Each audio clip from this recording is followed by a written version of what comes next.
omkhulu wasezulwini, uNkulunkulu wezwe lakithi eAfrika, wena Nkosi wathanda abazali bami wangagcina Nkosi ngokuthanda bona wasuthanda nami uqobo.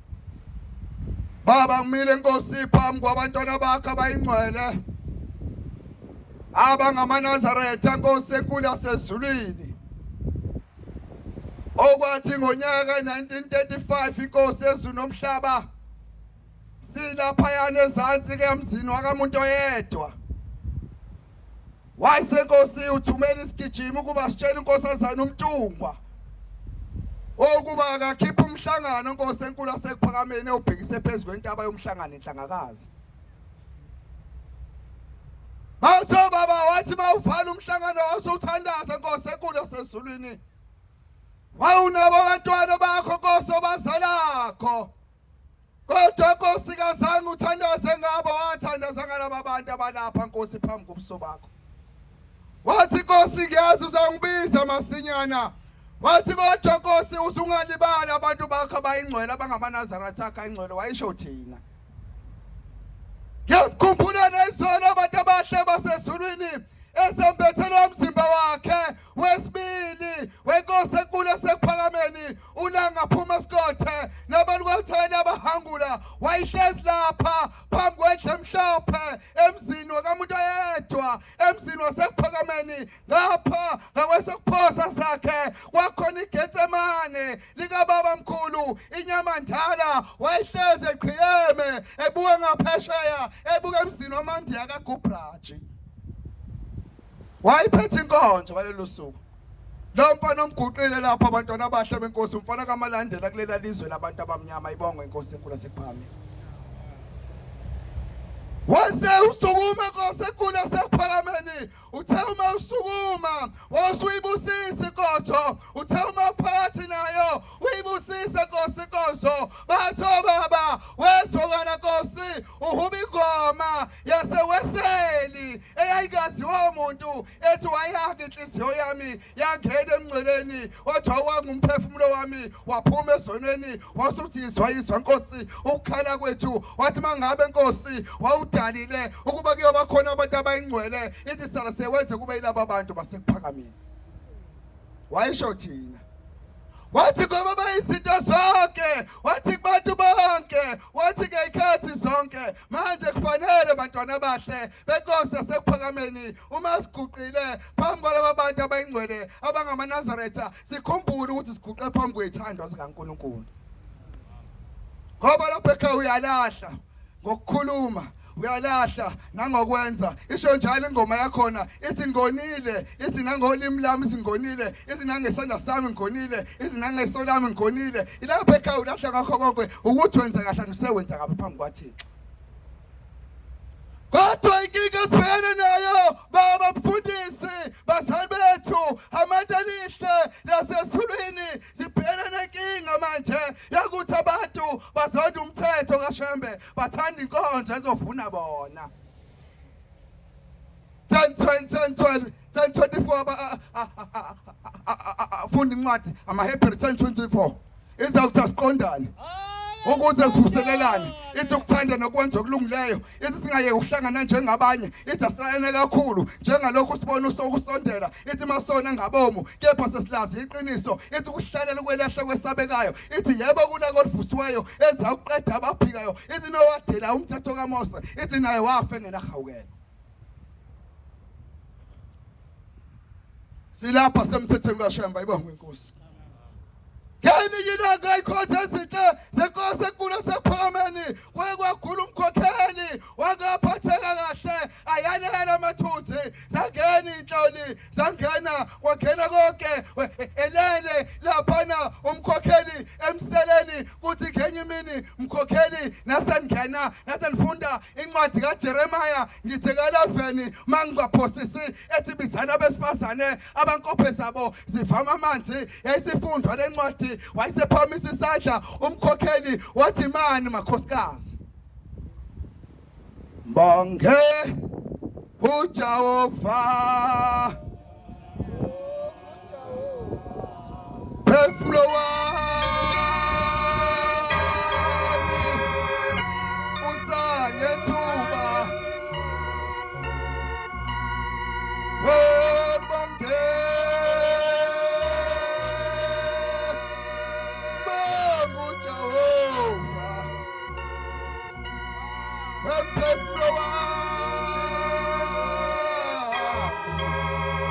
Phefumlo wami unethuba. Wayesewamisa umkhokheli lamakhosikazi, wayeseqhweba wathi sondelani lapho bantu bami, wayesenyuka ngodonga. Umkhokheli wayesencika ngodonga, wathi ngiyacela makhosikazi ningiqaqelele iduku elilapha ekhanda. Ikithi incwadi yami yesibhalo ithi thenga iqiniso kodwa ungathengisi ngalo. Wayesenyuka ngodonga, ayesesondela amakhosikazi kumkhokheli, athi uma efika kuye wayesethitha lapha ekhanda, wathi bantu bami ngiyacela ukuba ningiqaqe leli khanda. Wayeseqaqwa umkhokheli, uthe uma eqaqwa wayeseficwa lapha ekhanda zakhe, ekhanda lakhe kunyebuza impethu igijima ekhanda kuye. Wembonge awumbonga uJehova.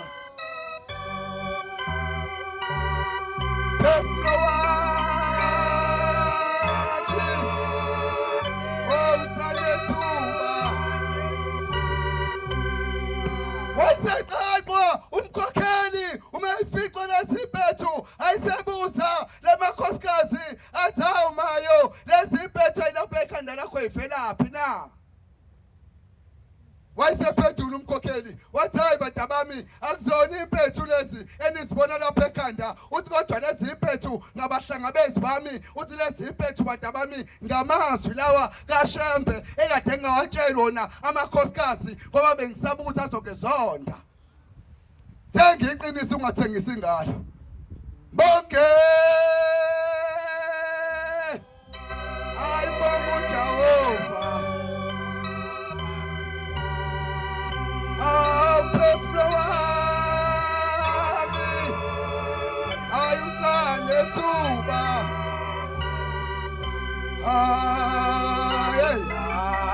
Ngembonge bonga uJehova. Phefumlo wami ayusanethuba. Ewe bafowethu, eyenyakaza manje umkhumbi, eyilashini loli, angani manje uNkulunkulu useshilo, wathi siyaphuma siye entabeni Khenani ayibanga inkosi. Kodwa ke ngibuza, njengoba siphuma nje siye entabeni Khenani webafowethu, lezi ingane nayiphikayo kanti nihlawula nini zona? Uzazwa? Ngiyesipholi mina Mshumayeli. Ngiyesipholi mina ngokhetha. Kodwa usho umuntu unengane ekhalayo lapha entabeni angayenzile lutho. Ayikho into ejabulisa ingane njengengubo zikaKhisimusi. Kodwa uyakwazi ukugqoka umkhele ka2.5 kodwa ingane lapha igqoke ibhuku edabile, idlala emakhazeni oyithengele ngeshipi ijami iyodwa le. Undencwadi Exodus 22:16.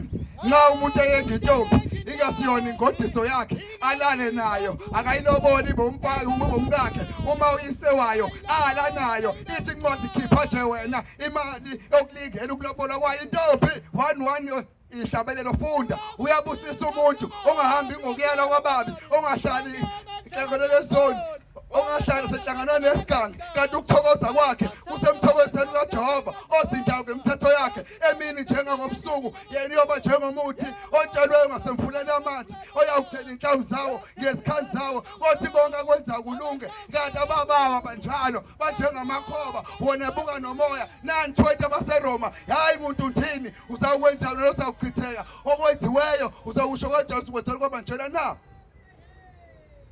Hey, Khanyile uthanda umbhobho zokunika. Sokunika umbhobho kanye indaba yokugcina abafowethu. Sokunika yokugcina manje indaba. Ngelinye ilanga ikhonze izinto zenkosi enkulu yasekuphakameni.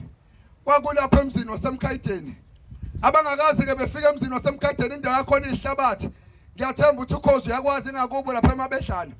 Indawo yakhona ihlabathi. Mayifika inkosi enkulu yasekuphakameni ula ngaphuma sikothe nabantu kothawula abahangula useyahamba uyaya laphana isilela inyama njala ilele emseleni laphana mayingena ngesango sesiyababaza izalukwazi endala sithi hawu sesizophatha umlungwini khona yini umuntu ngawo ngabe umuntu omuhle ngawo ngabe uNkulunkulu na. Hey basho Boniface. Basho umnqamlando into ebheke esogwini bathi uMahlombe ezingungu ukuthola izono zabantu bathi ukhayikhayelwe inkomo zakhe eThemkhayideni. Basho lengaphuma sikhothela abantu kothayela abahangule. Yathi bayikena yayisi ihamba ifica abafundisi bahlela haya ngisho ubaba umfundisi obela baphuma kodwa yafica abafundisi. Yafica uNaboth babefaka ama-cross band behleze emlilweni bosinyama yathi mayiqhamuka inkosi yasePharameni ikhala inyembezi yayisibuza yathi uphi umzimba kababa yathi sebebuza lamadoda yathi mfana kaShambe wawucabanga ukuthi uyihlo ngeke afe yini basebemkhombisa bathulele lapha wathi mayingena wamfica ehleli endlinelele ubaba uhlala ukutheni uNtembela owakhishwa emzini wasePharameni uye wayiphethe umzimba wenkosi enkulu yasePharameni ubaba mkhulu inyama ndana amen. Uthi ngelimini uma sephethe inkonzo lapha kamuntu oyedwa weyihlobo zami zenkosi enkulu yasePharameni uthi kuyadabuka abakhipha uhlala ekudeni phakathi kwale muzi wasePharameni ithi angazi bamkhiphe kanjani ithi ngoba uhlala ekudeni wacimezisa ubaba. Yayi sinenkinga sekuhlala phansi sinenkinga esontweni yabona mase ngithi manje Khoza hlabelela ingoma yokuqala ngizosho ukuthi hawu izinkosi esikelela ubaba uzofika ku242 kodwa inkinga yakho ihubo lakini awulazi. Uze umuntu kusongena abantu abadala kube ethi imdedela ngene. Biphi kanti ihubo lakini? Imuphi lo July? Imuphi lo October ofakayo wena emzini kayihlo? Kanti bapha bakini lithini lona ihubo lakini siya kuJanuary phela manje. Ithe asiqondane ukuze sivuselelane ithi ukuthanda nokwenza okulungileyo isingayeke ukuhlangana njengabanye ithi asilalane kakhulu ithi njengalokhu sibona usokusondela usondela yilokhu ufusa ukufa yazi ubusuwedwe ethuneni yabo khanyeni sosho wedwe ethuneni isho wena sosho wedwe ethuneni asibaningi uhle ngoba evangelini ngikhuluse nanguwe uzobuwedwe ethuneni sesikala usize kwamahlombe sayalingana yini emgodini wakho besho Khoza laba besho abafowethu bethi ngingumhambi ethi emhlabeni le khona awika alami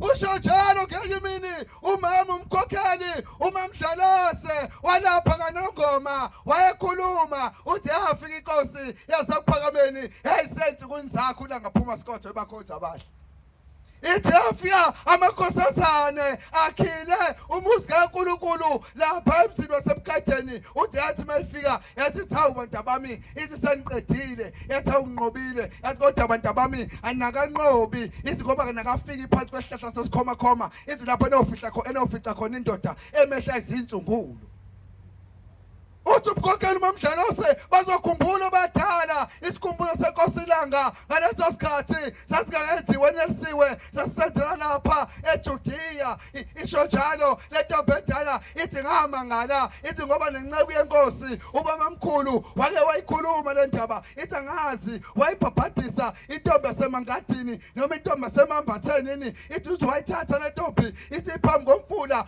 ithi wathi mayithatha eyidumbe emanzini ithi wayeseyibheka ebheka wayesebuza umbuzo wathi mntanami uyawesaba yini lamanzi wesiyaye ethuneni ngiyayithanda ingoma ithi oyinceku noyinkosi ithi bayafana elibeni ithi bambathisa ingubo eyodwa ithi impethu nentuthane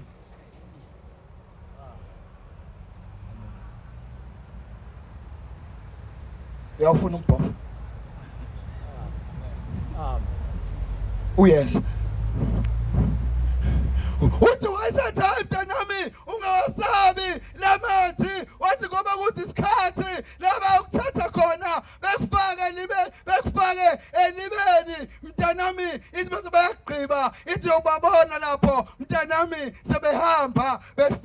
ukufaka iliba lakho ithi usala uwedwa uthi uphiwa amehlo mntanami oyabubona abakhalayo abakhala ngokweqiniso bekhalela ukuthi uhambile emhlabeni ithi nalabo ababekhala nje bezenzisa bejabulela ukuthi ufile ithi ubabona ithi ubabona beflathela iliba bekushiya ithi ukufisa ubaphelezela mntanami ithi kodwa amandla ukuthi ubaphelezele obusungenawo ngoba khona amaNazaretha angabazenzisi lapha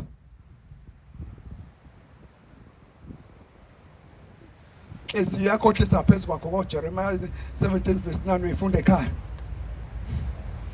ithi ukufaka ethuneni ithi ukuhlala mntanami insuku ezintathu ngidla ngigijima maNazaretha njengenkomo iyawukufanelwa ziningi insizwa ziyawufuna umbhobho ziyazondana ziyathanda ukushumayela naphambi kwamaNazaretha kodwa kunovalo ngoba ngenye imini usithole akangenanga ezulwini wathi mayifika kwelizayo wathi hayi sithole akunangena phakathi kwalomuzi wasekuphakameni uthi usithole Nkosi ngenze sono sini ithi sithole awunaso awumbulalanga umuntu inkinga yakho waguqa phambi kwamaNazaretha ungafanele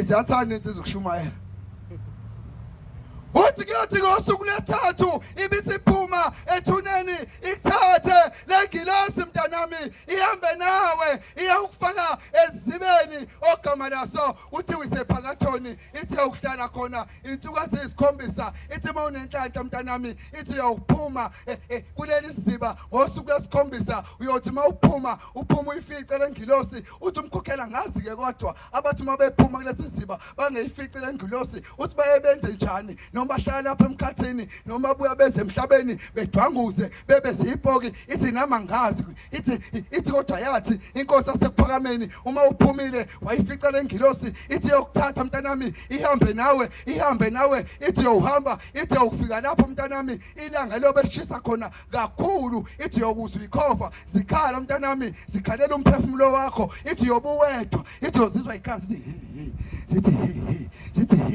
ithi yobusewazi lapho mntana umuntu usemathafeni akadambathwayo siya ethuneni uyabona nje lo baba nomama lo umfihlile okwafihlwa bajadu kwelinye ilanga nawo sawubekile ulahle ngoba manje sesisaba wena esontweni ungena ugodla itasi wena esontweni sisikubuka kabi uma sikhombisa umuntu ukuthi uzosiqhweba ngeke usidubule thina sinoshembe thina thina ngeke usenze silutho sinoshembe nathi insizwa kaMyeni sengihlala phansi ngifuna uyiqeda le ndaba insizwa zengikhombisa amatasi sewufuna umbhobho angifuna uyiqeda le ndaba nathi insizwa yaNdebele lapha ePhantwani ngeke ngenele isimo sibi ngangena ngahlakana nenhlangano yomubi 11 ihlabelelo ngifundela incwadi ngithe uma ngihlakana nenhlangano yomubi ngaze ngidayisa lede bulalizwe kuthiwa uyiwunga abakhonza abahle benkosi ngikhuluma ngoshembe mina ngithi sibhama ngisaba ngikhuluma ngoshembe ophila kimi nina ngicabanga ukuthi ngiyahlala ngikhuluma ngoshembe wakho mina ngikhuluma ngalo shembe mina uma qala eyiqedele umenzo wezinto zenzeke yabona zibhameni lobe niphethe lapho hambweni iziyize lezi uphatha kanjani phambi kwesibhamu uphatha kanjani isibhamu ubuhamba nesibhamu vele sayishaya isifuba phezulu kwentaba yemhlangano sizwadubula amaroma ithi badubula mina sebekhohliwe yini uthi yimi isibhamu isikhulu yimi AK kusho uNkulunkulu wesithathu uzosidubula kanjani phothi sasayifika lesinsizwa nguphethe umsebenzi wawumningi kakhulu mhlawumbe ngoba kuthiwa yinto ngiyoyisho ngoba ngikhuluma ngoshembe amaKhepsoni mhlawumbe ayilapha ko50 ngwaphethe sasayifika lesinsizwa zaseyingqonqoza zingqonqozela zathi awumalandela mphatha yasenanda ngase ngivuma ngathi yebo bafowethu ninjani yasiyaphila asiyolanda umsebenzi ubani othe wena dayise iwunga sikhona thina bafowethu ngayifuni imali eshesha iyabulalisa ngiyayithanda incwadi yamabase verse 1 ethi bantwana lalelana abazali banenkosini ngokuba lokho kulungile simhloniphe ihlalo nyoko lokho umthetho oqhawe nesithembiso sokuba kube kuhle kuwe uhlale kade emhlabeni mase kodwa nanike bobaba nize ningabathukselisa abantwana benu ithi kodwa nibonje ngokuyuleka ngokuthanda kwenkosi amen Sasa ifika lezinsizwa sangonisha kwaze kuvuka nami ukuthi nginsizwa ngakhoda usigelinye ilanga wakwakhuluma umfundisi uMgomezulu singabafana laphana emzini wesemhleni. Hayi bafowethu ningangibuki kabi, mabili amathikithi, ayibonge inkosi. Elokubhabhatisa nelokubusisa, ayibonge inkosi. Mabili. Ngakhodwa ukuthi wakhuluma uMgomezulu uthi kwaphela kwakukwazi, uthi kwaphela ukuthi uyabongelwa, ithi kwaphela ukuhlakanipha, ithi kwasala igama elodwa kuye, uthi wasala igama elithi Shembu. Uyabona na nake imlasale lo gama ngathi ngilaphana ngaserigini bathe kusuka insizwa nje engizaziyo ehluphayo ngabe ngiyazisho ngamagama. Manje sesina recorder lapha esontweni sasesiwa lezinsizwa ngimile nenye insizwa umakhelwane wami saseyidonsa ibhamu amazayo. Angani noma kuyibhamisa ngempela noma kuyibhamisa kwakuyibhamu ngoba ngayibona lesibhamu kodwa isibhamu engijolo usibona ku magazine. Angiyenanga nomuntu ophatha isibhamu, angazi ngisithindele ngesandla sami. Kodwa wakhipha lesibhamu ukuthi uyi-30 sesiphathwa labantu abagibela amahashi amakhababhona lokho kuthiwa yi-16 bani 16 shoes angazi. Sasa iqhuma lezibhamu sasa zingidubula lezinsizwa mazingidubula sengilele phansi kwase kuringa ifoni kimi. Hayi webo mama, hayi boma bami nize ningayeki lezo yifoceni ibophakho. Lasa sikhala ucingo lapha umama kulesine ubingoma ka100 ethoba zala bephilile abakholwa awu izilakho. Sasa idubula lesinsizwa sasa ingena emotweni itrap elalibomvu engiyalizonda mina le moto ekuthiwa itrap, especially mayababomvu ngenyanya ngigibele ngisho igibele. Sasa singithinta lapha eringini lezinsizwa zangithinta ngase ngigoqa. Abanye kade bethi sewahlubuka umalandelo useyisangoma. Angaze mina ngabe isangoma, ngaze ngaphehla amagobongo mina. Sasa sengidubula lezinsizwa ngase ngifuka ngithintisa ngibheka ngathi awubangishaya ngempela. Ngathi mangibheka lapha mangibheka ngathi anginalutho. Ngakusasa ngibona enye insizwa kuthiwa uGimba isebenza ilapha ngasenhlakala ngangiditshelwa khona. Ithi awusho wemfana kaGogo uMafihlela ngizalwa umama uzalwa intombi yakaHlophe. Ithi awusho wemfana kaGogo uMafihlela ushwebeke kanjani. Ngithi nama ngathi uthi kukhona lo mkhulu obuhamba nawe begqoka isigqoko esimnyama nejazi elimhlophe. Ithi uyo kade ephebeza lezi inhlavu ngesigqoko sakhe. Nkosi buseni kuzule, amen.